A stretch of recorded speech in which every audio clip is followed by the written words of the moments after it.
Welcome to public TV news బులెటిన్ల ముందుగా headlines.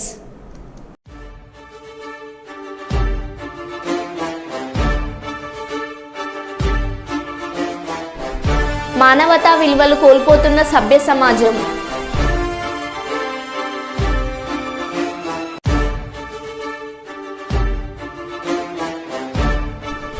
Mulugu జిల్లా కేంద్రంలో ఆర్ఎంపీ జిల్లా యూనియన్ ఆధ్వర్యంలో గాంధీ విగ్రహం నుండి కలెక్టర్ కార్యాలయం వరకు ర్యాలీ.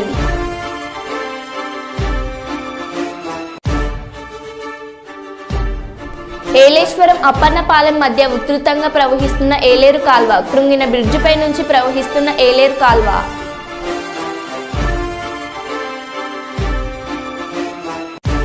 అల్లూరు జిల్లా రంపచోడవరం నియోజకవర్గం భూపతిపాలెం ప్రాజెక్టు గేట్లను ఎత్తి నీటిని దిగువకు విడుదల చేసిన అధికారులు.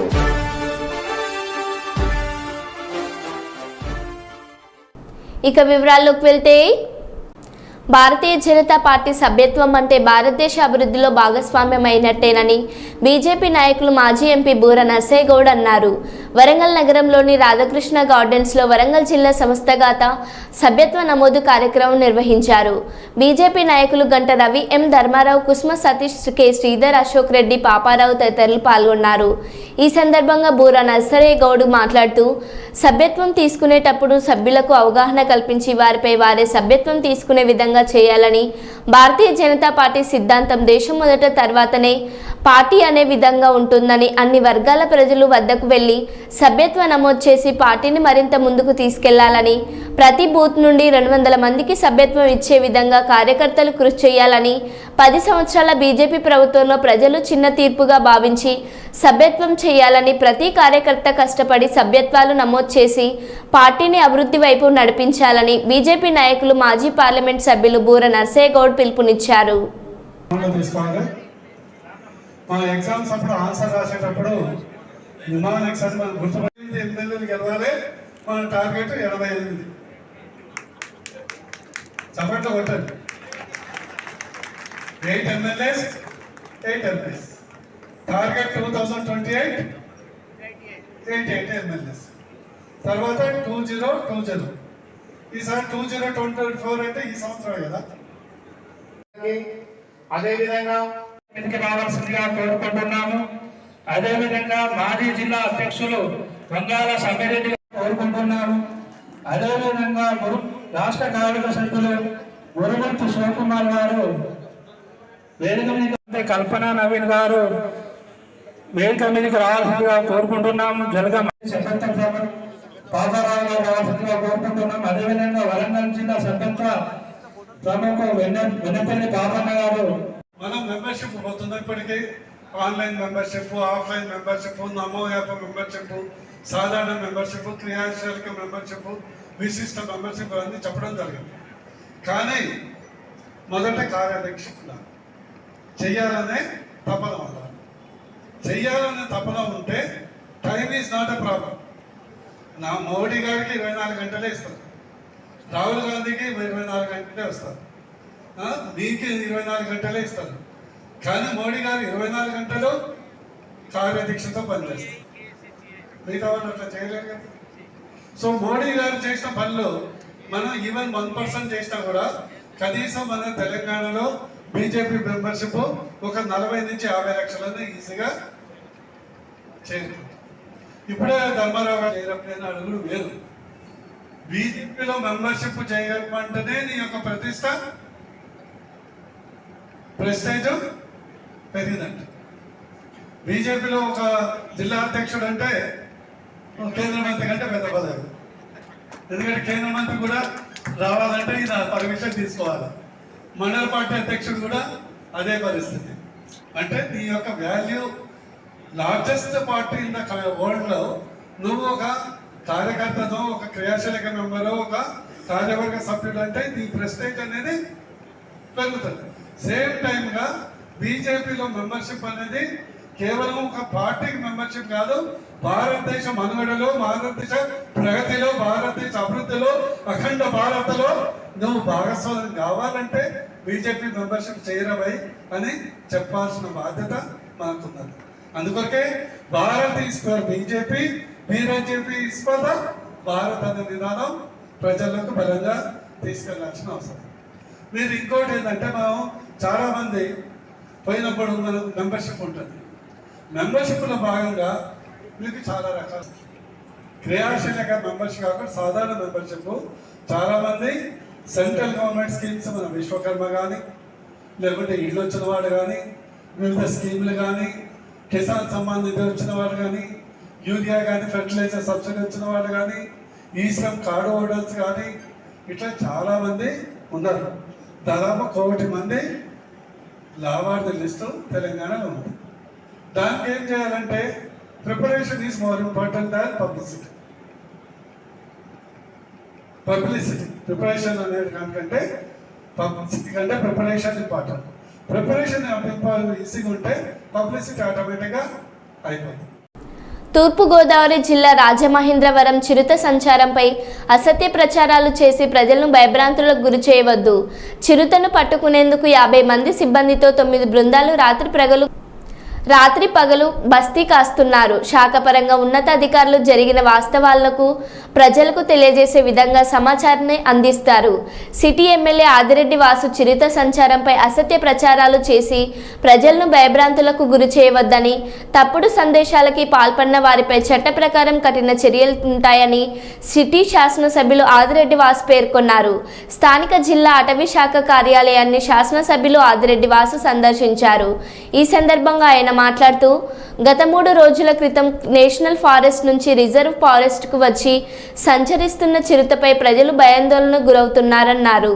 వాస్తవ పరిస్థితులపై శాఖ అధికారులు సిబ్బంది ఎప్పటికప్పుడు పర్యవేక్షణ చేస్తూ చిరుతను పట్టుకుని నేషనల్ ఫారెస్ట్లో వదిలే విధంగా చర్యలు చేపట్టారన్నారు. ఇందులో భాగంగా అటవీ శాఖ అధికారులు 50 మంది సిబ్బందితో 9 బృందాలను ఏర్పాటు చేసి రాత్రి పగలు నిరంతరం గస్తీ కాస్తున్నారన్నారు. ప్రజలందరూ అటవీ శాఖ విడుదల చేసిన వీడియోలు చూసి వాస్తవ పరిస్థితులు తెలుసుకోవాలన్నారు. సోషల్ మీడియా వాట్సాప్ గ్రూపుల్లో వస్తున్న ఫేక్ మెసేజ్ను చూసి ఎవరు భయపడవద్దని అన్నారు. రిజర్వ్ ఫారెస్ట్ నేచురల్ ఫారెస్ట్ నుంచి ఇక్కడికి ఎలా వచ్చిందంటారు? ఇది మనకి 2 ఛాన్సెస్ ఉన్నాయి. ఫ్లడింగ్ వలన కాలువలు ద్వారా గోపురం సైడ్ నుంచి అసలు తోటలు ఉంటాయి కదా, అలాగే ఉండొచ్చు. ఈ పోలవరం కెనాల్ అదొక ఛాన్స్. లాస్ట్ టైం మనకి పార్కొండ నుంచి ఏలూరు టైగర్ వచ్చింది. సేమ్ అది కెనాల్ నుంచి వచ్చింది. మొత్తం ఎలా వచ్చిందో అలాగే వెళ్ళిపోయింది. టైగర్కి లెపర్డ్కి ఏంటంటే అది ర్యాండమ్గా బిహేవ్ చేస్తుంది. లెపర్డ్ టైగర్ అయితే సిస్టమేటిక్గా బిహేవ్ చేస్తుంది. క్యాట్ ఫ్యామిలీస్ అన్నీ కూడా మంచి స్విమ్మర్స్. లెపర్డ్ కానీ టైగర్ మంచి స్విమ్మర్స్ ఇస్తారు. సో అవి అట్లా ట్రావెల్ చేస్తూ వస్తాయి. అవి సింగిల్ మేల్స్ అది ఇక్కడైతే సెటిలర్ కాదు. బై ఛాన్స్ ఇలా వచ్చింది. మ్యాక్సిమం ట్రై చేస్తున్నాం సార్. క్యాప్చర్ చేసి మళ్ళీ నేషనల్ ఫారెస్ట్లో వదిలిపెట్టేస్తాం సార్. ఇంకా 50 మెంబర్స్ పైన ఉన్నాం సార్. స్టాఫ్ అంతా డీటెయిల్ ఉన్నాం.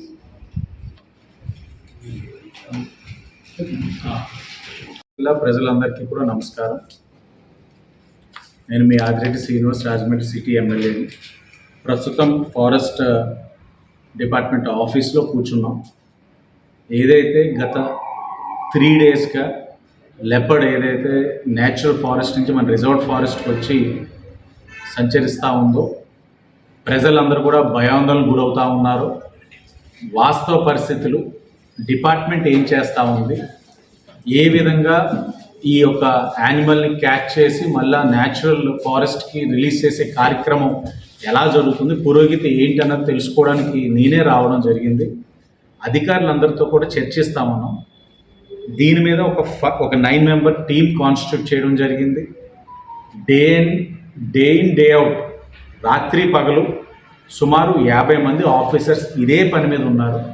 ఎక్కడికక్కడ ఈ యొక్క లెపర్డ్ యానిమల్ ఒక తిరిగే కార్యక్రమాన్ని అంతా వాచ్ చేస్తూ ఉన్నారు. ఎక్కడికక్కడ వాటిని పట్టుకుని కేజెస్ పెడతా ఉన్నారు. వారైతే చాలా కాన్ఫిడెంట్గా ఉన్నారు. అతి దగ్గరలోనే ఆ యానిమల్ని పట్టుకొని మళ్ళా న్యాచురల్ ఫారెస్ట్లో వదిలే కార్యక్రమం చేపడతా ఉన్నారు. ఆలోపు ప్రజల్ని కోరేది ఏంటంటే, ఇప్పటికే ఆఫీసర్స్ కూడా వీడియోస్ రిలీజ్ చేస్తున్నారు. యానిమల్ని కానీ మనం ఏదన్నా ఫేస్ చేసినట్లయితే, ఎన్కౌంటర్ చేసినట్లయితే వ్యక్తిగా ఏం తీసుకోవాలో జాగ్రత్తలన్నీ కూడా చెప్పడం జరిగింది. మీరు తప్పకుండా ఏదైతే ఫారెస్ట్ డిపార్ట్మెంట్ వాళ్ళు రిలీజ్ చేసిన వీడియోస్ అన్నిటిని ఫాలో అవ్వండి. ఏం జరుగుతున్నాయో వాస్తవ పరిస్థితులు తెలుసుకోవాలి. అలాగే ఈ సోషల్ మీడియాలో అన్నెసరీగా ఫేక్ మెసేజెస్ బాగా సర్క్యులేట్ అవుతూ ఉంటాయి. వాటిని నమ్మవద్దు. ఏదైనా సరే ఒక సంఘటన జరిగిందంటే దాన్ని డిపార్ట్మెంట్ వాళ్ళు సర్టిఫై చేస్తారు. ఇది జరిగింది, యానిమల్ ఈ విధంగా దాడి చేసింది, ప్రజలు ఇంకంత అప్రమత్తంగా ఉండాలనేది వాళ్ళు తెలియజేస్తారు. వాళ్ళ నుంచి ఏ విధమైన సర్టిఫికేషన్ లేకుండా కొంతమంది ఆకతాయిలు అనవసరంగా ప్రజల్ని భయాందోళనకు గురి చేసే విధంగా ఈ సోషల్ మీడియాలో సర్క్యులేట్ చేస్తున్న అవాస్తవాన్ని మీరు నమ్మవద్దు. అలాగే ఆకతాయిలందరికీ కూడా చెప్తా ఉన్నాం, మీరేదో సరదాకి ఇలాంటివన్నీ కూడా సర్క్యులేట్ చేసి ఎడిట్ చేసి ప్రజలు భయాందోళనకు గురి చేస్తే తప్పకుండా శిక్షార్హులు అవుతారు. కఠినమైన చర్యలు ఉంటాయి. ఇలాంటి సమయంలోని మనం అందరం కూడా చట్టం దాని పని చేసే పరిస్థితిలో మీరు ఇలాంటి వాటిల్లో దూరి అన్నెసరీగా చూస్తూ ఉన్నాం. నిన్న మొన్న ఫేక్ సర్క్యులేషన్ జరగడానికి కారణమైన వాళ్ళందరినీ చూస్తూ ఉన్నాం. చిన్న పిల్లలు. ఇప్పుడు వాళ్ళందరిపైన ఏ విధమైన చట్టపరమైన చర్యలు ఉంటాయి కూడా జరుగుతుంది. కాబట్టి మీరందరూ కూడా ఆ కార్యక్రమంలో దూరకుండా యంత్రాంగం అంతా, ప్రభుత్వ యంత్రాంగం వాళ్ళ పనులు చేస్తా ఉన్నారు. అతి దగ్గరలోనే ప్రజలకి దీన్ని పట్టుకొని ఇక్కడ వదిలేమన్న శుభవార్తను తెలియజేసే బాధ్యత ఎన్డీఏ కూటమి మేము తీసుకుంటా ఉన్నాం. ఆలోపు ప్రజలు అప్రమత్తంగా ఉండండి. ఎక్కడికైనా వెళ్ళేటప్పుడు మీరు తోటిగా ఒక మనిషిని తీసుకొని వెళ్ళడం, అలాగే డిపార్ట్మెంట్ వారు చెప్పిన ఈ చర్యలన్నీ తీసుకొని ఏదైతే జాగ్రత్తలు తీసుకొని, అలాగే హెల్ప్ లైన్ నెంబర్ కూడా పెట్టారు. హెల్ప్ లైన్ నెంబర్ కూడా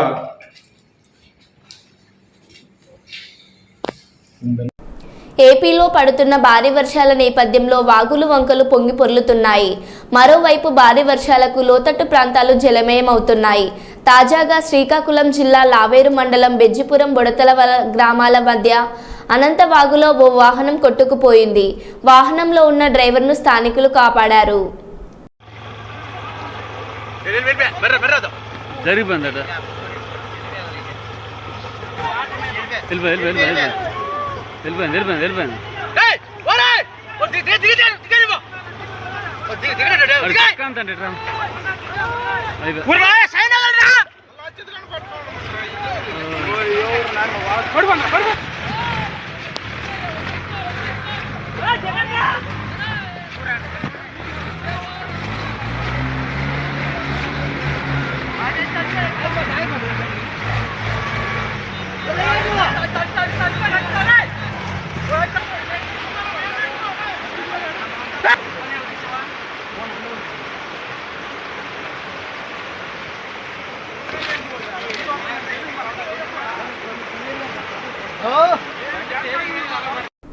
మండల కేంద్రమైన గోకవరం సామాజిక ఆరోగ్య కేంద్రం వద్ద ఓ అభాగ్యుడు ఆసుపత్రి ప్రధాన గేటు పక్కన ఉంటున్నాడు. కనీసం నిలువు నీడ లేకుండా తినడానికి ఆహారం లేకుండా అలమటిస్తున్నాడు. 2 రోజులుగా కురుస్తున్న వర్షాలకు తడుస్తూ అక్కడే ఆవాసం ఏర్పరచుకున్నాడు. ఎవరైనా దయ కలిగి ఆహారం ఇస్తే వాటిని తీసుకుంటున్నాడు. అతను పూర్తిగా అంగవైకల్యం కారణంతో 2 కాళ్ళు పనిచేయవు. కాబట్టి ఇప్పటికైనా అధికారులు, ప్రజాప్రతినిధులు, మానవతావాదులు అతనిపై దృష్టి పెట్టి ఒక నిండు ప్రాణాన్ని నిలబెట్టగలిగితే హర్షించదగ్గ విషయం అన్నారు. ఏ బాబు, ఏమైనా కావాలా నీకు? ఏమ్మా, అక్కడ మార్కెట్లో తీసుకెళ్ళమంటావా? నీళ్ళలోకి ఏనా తింటావా?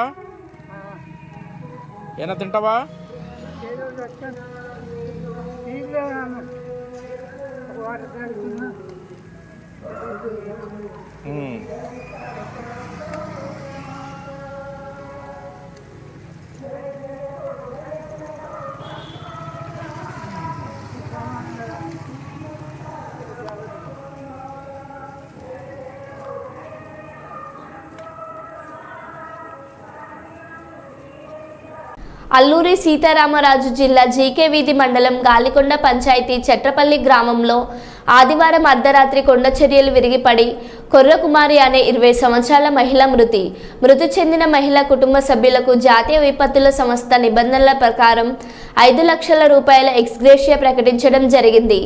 మరో 3 వ్యక్తులు గాయపడ్డారు. కొండ పండన్న, కొర్ర సముద్ర, కొర్ర సుబ్బారావు గాయపడ్డ వారిని సుప్పర్ల ప్రాథమిక ఆరోగ్య కేంద్రంలో చికిత్స అందిస్తున్నారు. వారి ఆరోగ్యం నిలకడగా ఉంది. బాధితులకు మెరుగైన వైద్య సేవలు అందించాలి. జిల్లా కలెక్టర్ ఎస్ఎస్ దినేష్ కుమార్. వర్షం కారణం వలన మనకి 22 మండల్లో బోత్ రంపచోడవరం అండ్ పాడేరు 2 ఐటీడీఏలో కూడా భారీ వర్షాలు పడింది. ఆల్ 22 మండల్స్లో కూడా. దాంట్లో 7 మండలంలో 10 సెంటీమీటర్స్ అంటే 100 mm కంటే ఎక్కువ పడినది 7 మండల్స్ ఉన్నాయి. దాంట్లో ముఖ్యంగా రంపచోడవరం నుంచి ఒక 3 మండలము, especially Addateegala, Gangavaram, Rajavommangi and some parts of Vairavaram also. So 4 mandal in రంపచోడవరంలో, మిగిలిన ఒక 3 మండల్ మన కొయ్యూరు, పెదబాయిలు, ముంచిగిపుట్టు అండ్ జీకేవి ఈ మండలంలో భారీ వర్షం పడింది. ఈ వర్షంలో అక్కడ లోకల్లో ఉంటున్న వాగుల్లో నీళ్లు పొంగిన వలన మనకి ఇప్పుడు పాడేళ్ల వరకు చూస్తే 14 కల్వర్ట్స్లో ఓవర్ఫ్లోస్ రిపోర్ట్ అయింది. అండ్ 9 లొకేషన్స్లో, ఎస్పెషలీ ఈ Darakonda to Sileru, then Downuru to Narsipatnam and జీకేవిది రోడ్లో, అండ్ అనంతగిరి అరకు రూట్లో కూడా మనకి ఓవరాల్ 9 లొకేషన్స్లో ముఖ్యంగా ఏదైనా కల్వర్ట్స్ కానీ ఆ లో లెవెల్ బ్రిడ్జెస్ ఉంటే అది కొట్టుకుపోవడం జరిగింది. So last 24 hours all the 5 ghat రోడ్లు కూడా వెహికల్ ట్రాఫిక్ మనం ఆపడం జరిగిన వలన ఇట్లాంటి ప్రమాదం లేకుండా అది ప్రివెంట్ చేయడం జరిగింది.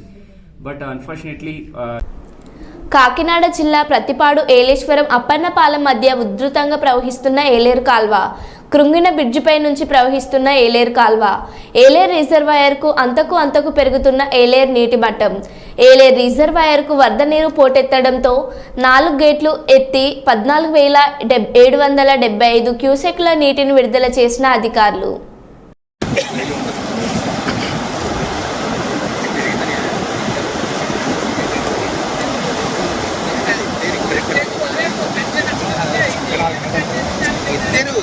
రాలేదు పెరగలేదు కనుక పెరగలేదు వచ్చినప్పుడు శివలింగం కనిపిస్తుంది.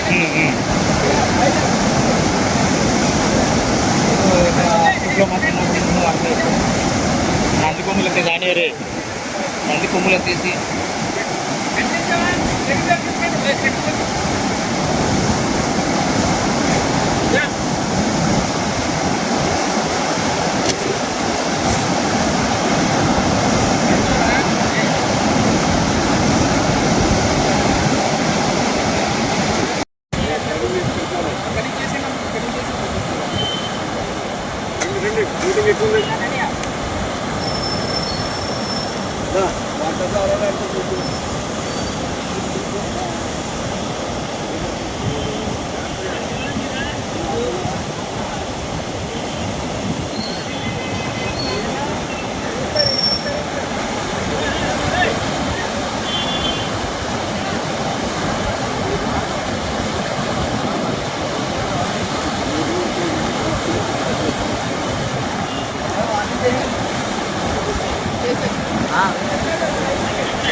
వచ్చేటువంటి అవకాశం ఉన్నది కాబట్టి ఏలేశ్వరము, రౌతలపూడి, ప్రత్తిపాడు, అన్నవరం, కిల్లంపూడి, పెద్దాపురం, సామర్లకోట లిమిట్స్లో ఉన్నటువంటి ప్రజలందరూ కూడాను దయచేసి మీరు ఏ విధంగానూ కూడా ఈ యొక్క కెనాల్ని దాటే ప్రయత్నం ఏది చేయొద్దు.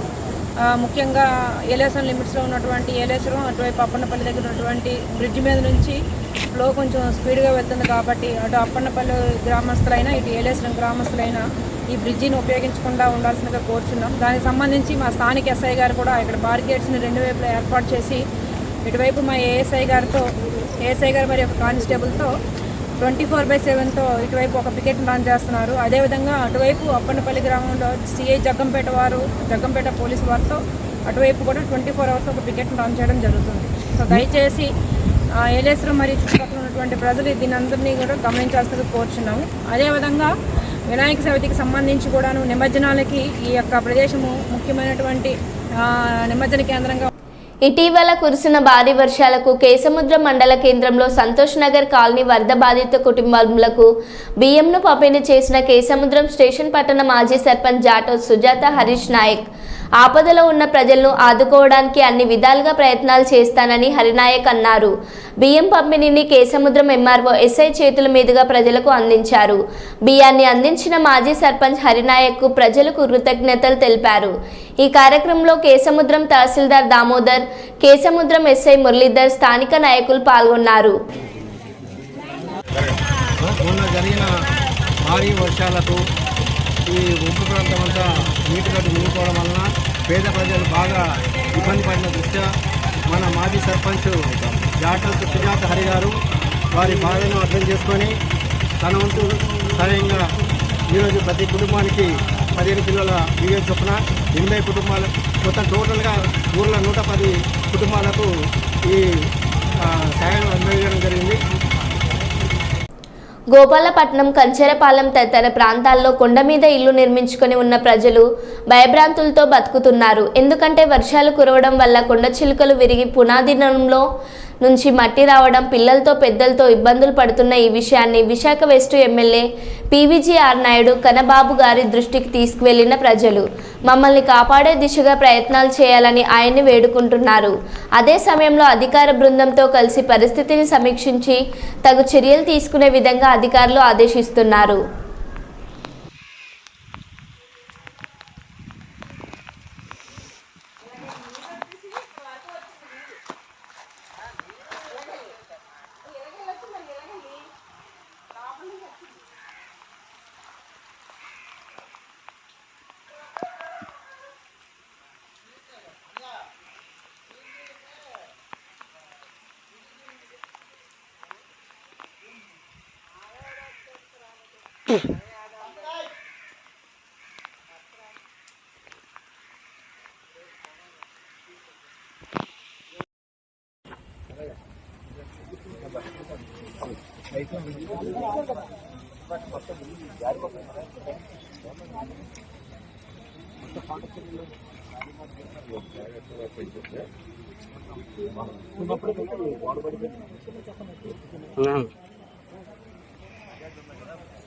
పక్కన ఉన్న బిల్డింగ్ గొర్రెలు పేదలు తెలుసుకున్నారు ఆ వెనక అన్ని జారీ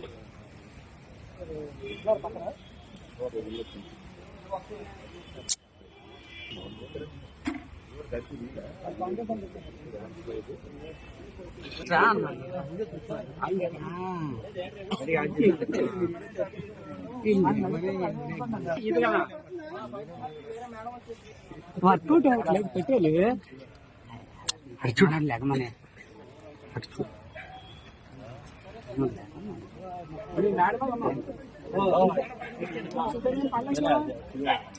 పోల్ పడిపోతుంది సార్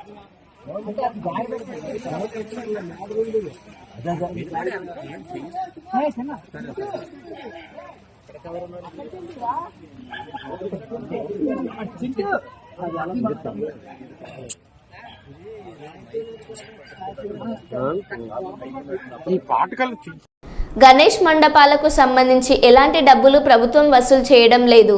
మైక్ పర్మిషన్ కూడా డబ్బులు తీసుకోవడం లేదు. మండపాలకు సంబంధించి సీఎం ఆదేశాలను మేము 10 రోజుల క్రితమే అధికారికంగా ప్రకటించాము. 2022లో గత వైసీపీ ప్రభుత్వం గణేష్ మండపాలపై వసూళ్లను గురించి చెప్పడాన్ని విపక్షానికి చెందిన సోషల్ మీడియా ఏమి దొరక విషయం ప్రచారం అని తెలుస్తుంది. ఇది జీవో 2022లో అంటే వైఎస్ఆర్ సిపి గవర్నమెంట్ లో ఉండేటప్పుడు ఈ జియో ఇష్యూ చేశారు. అయితే విషయం ఏమైందంటే కరెక్ట్ గా 15 days బ్యాక్ 20 days బ్యాక్ మాకు అన్ని కలిపి ఒకే పోర్టల్లో అంటే సింగిల్ విండో విధానం తీసుకొచ్చి ఆ సింగిల్ విండో విధానంలోని ఇప్పుడు మన electrical department permission, R&B permission, panchayat municipality permission, police permission, electricity permission, ఈ 5 పర్మిషన్స్ డెఫినెట్ గా మనకి వినాయక మండపం పెట్టాలంటే ఉండాలి. ఇంతకు ముందు ఏం చేసేవారంటే ఒక్కొక్కరు ఒక్కొక్క దగ్గరికి వెళ్లి పర్మిషన్ తీసుకునేవారు. మేము అలా కాకుండా ఒక జాయింట్ ఇన్స్పెక్షన్ పెట్టి ఒక జాయింట్ సింగిల్ విండో విధానం పెట్టాం. అయితే ఆ రోజు ఏం చేశారంటే ఇదే జీవోని నాకు డిపార్ట్మెంట్ వాళ్ళు తీసుకొచ్చి ఇచ్చారు.